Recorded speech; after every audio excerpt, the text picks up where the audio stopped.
I'm hopping on today to talk to you about eye exercises, specifically ancient exercises that you can use. I'll talk a little bit about some modern solutions you can use. I'm using one right now. I'm using the blue light glasses, and I'm going to recommend a really cool brand at the end that you can look at getting to help your eyes. But I also want to talk to you about preventative measures you can take to protect your eyes. Like any muscle in our body, if it's not used, it can atrophy. And if you think about a crutch, if you've ever broken anything or anyone in your family has, you know after a certain point of time, you want to get off those crutches so that your body can start to rebuild on its own. The eyes are the same way. So if we go ahead and jump into getting glasses when we maybe have a slight issue with our eyes, right? What will happen is the muscles in the eyes will no longer develop. And over time, you'll need a higher and higher prescription to compensate for the loss of the muscle strength. I'm not advocating for not using, not getting glasses or not getting your eyes tested. Get your eyes tested, get glasses if you need them. But even if you have glasses, constantly be working on strengthening your eyes, because that way you can start to move in the opposite direction, where you go in for your eye test and they say to you, oh my goodness, I can't even believe this. What have you been doing to help your eyes? You need a lighter prescription. And you can say, well, I've been using preventative measures rather than just putting on my glasses all day long and weakening the muscles in the eyes, right? And of course, for extremes, it's very different if you have other issues going on. But for most of us, we go to the fastest solution, which isn't always the most sustainable, long-term, best option for your long-term health, right? Which that is always going to be preventative measures. It sometimes seems like a little bit more work because it's a behavioral change. But if we are on that quest to better ourselves, to live our best lives, then it's always a good investment to take that little strength training and to lift those weights and to do those eye exercises. So I just wanted to share a little bit about some of the science too now around the eye exercises. So you may know that, yoga is 5,000 years old. Eye exercises have been being used since then. The Chinese government endorses, since 1963, the government has endorsed using eye exercises for children that would tend to develop a myopia, so nearsightedness. My mom, so again, go for modern medicine as well. My mom just got cataract surgery and now has 20/20 vision. Harvard released a study that blue light suppresses the secretion of melatonin. So it does affect how deeply you sleep at night. And we all need our sleep. The first eye exercise that I'm going to teach you guys is we're basically going to get in a good position. So you want to uncross your legs, have your spine nice and upright, shoulders are going to be relaxed, hands on the lap, right? Now you can think about a string pulling you up from the very top of your head. So you're not lifting your chin up and you're not overextending the back of the head. Your head's kind of like just floating really lightly, and you can feel a lightness, right? Your ears are right over your shoulders, if you can sense that sort of plumb line within the body. So you can even rock back and forth on the sits bones a little and find that place where you feel like, oh yeah, that's balanced. And then from here, I want you to relax your eyes. So it's a really nice way to kind of rest in between exercises, just like the Olympians do. Like, you work out really rigorously and then your rest is part of the exercise. So let's begin with a really restful state with our eyes. And then what you're going to do is you're going to look straight up and straight down and go all the way down and then go all the way up. Are you breathing? Take some nice, slow breaths. And then we'll come back to center. You can look straight ahead. Close your eyes. Take a really deep inhalation. And exhale, let go of any stress, and certainly any stress in the eyes. And then we'll open back up gently, staying really relaxed. And you're going to look side to side. Now, if this is really hard for you, you can track your finger. So you move your finger across in a straight line. That might make it easier.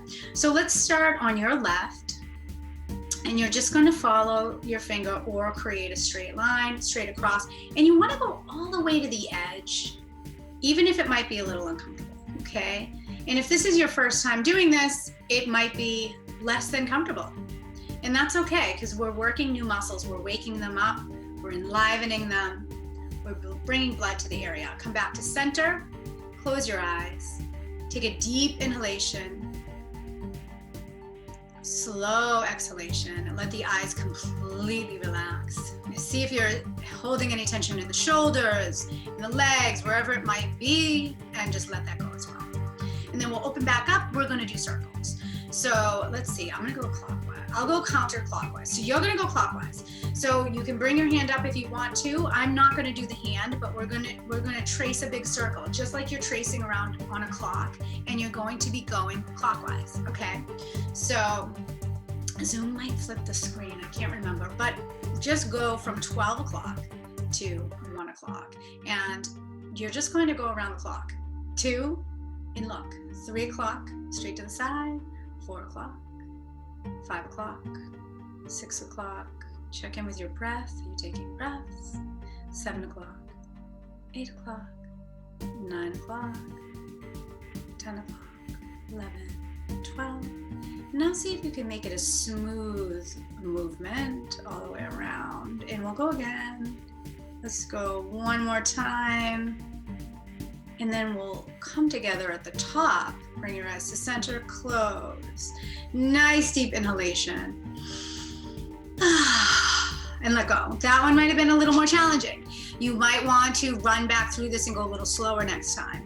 Okay, so then we're gonna go on the other side. So you're gonna look up, make sure you're not holding your breath, and we're gonna head from 12 to 11 to 10, 9, 8, 7, 6, 5, 4, 3, 2, 1. Now you may have noticed that you jumped ahead somewhere.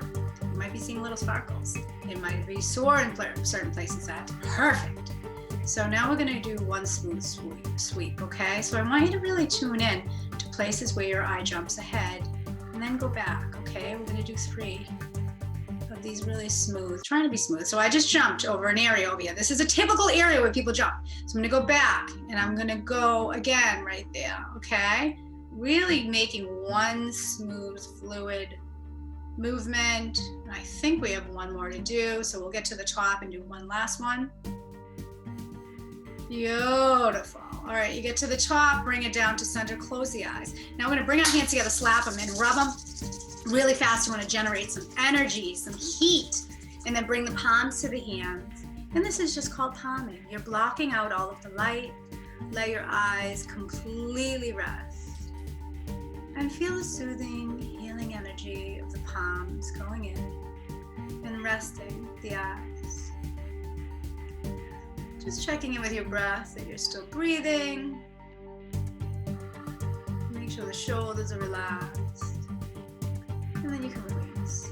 You can also rub the eyes now, do a little temple massage, rub the eyelids, you can do the eyebrows, you can do all sorts of things like that. I mean, I just put eye makeup on for this video, so I'm not gonna rub my eyes. But that's a really good thing to do at the end. The other 2 I want to teach you, close and far. So you take your finger, and I bring it pretty close, so like 2.5 inches. My mom does it like out here. I go kind of close, so it's a little uncomfortable, right? Because I want to really, if I'm doing it, I want to do it, you know? So I'm going to go a little close. And then this is best done outside. You look to the furthest thing. It's usually a tree. I always look at a tree. So I got to look this way. So I look to a tree, and I see if I can focus on something. Like I want to get something in focus on that tree, nice and far away, and then back to this. Nice and far away, back to this. Nice and far away, back to this. Now, if any of you have done anything with photography, you'll know that the lens is gonna open and close, open and close. And you can literally feel your eyes like, focusing far away, focusing in, or I don't know what direction the camera goes, or the eye goes actually, which would be good to know, because that's kind of cool.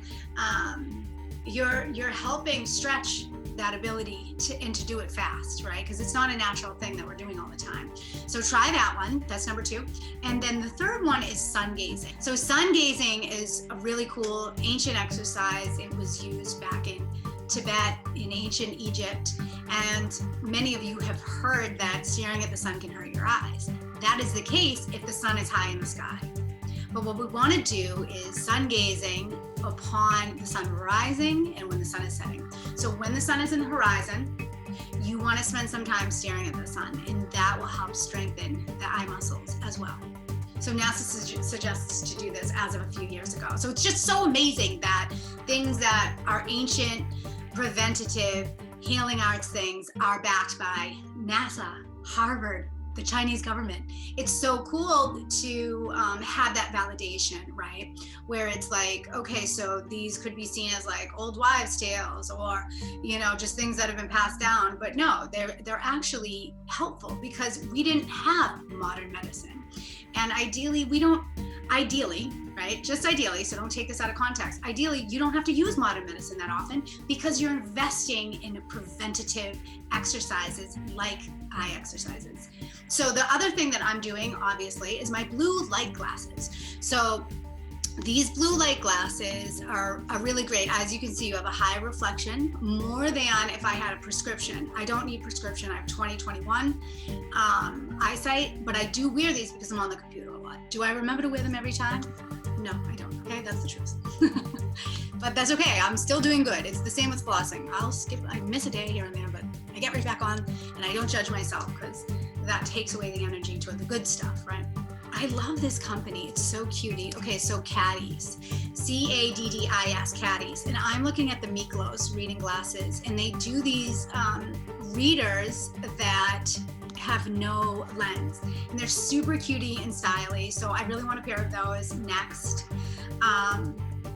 But yeah, check out blue light glasses so that you can protect your retina from that blue light damage that you will see over the years, especially if you're on the computer for 6 to 9 hours a day, which most of us are, and that includes the phone. All right, my friends, I hope that you like that. And if you want more information on my work, I have an application that I can send you, and we'll see if we're a good fit. I have a coaching program, and I do some trauma work, and I do body talk, and I do a lot of work with helping leaders step into their truest self by facing all of the cobwebs, so we can clear them up.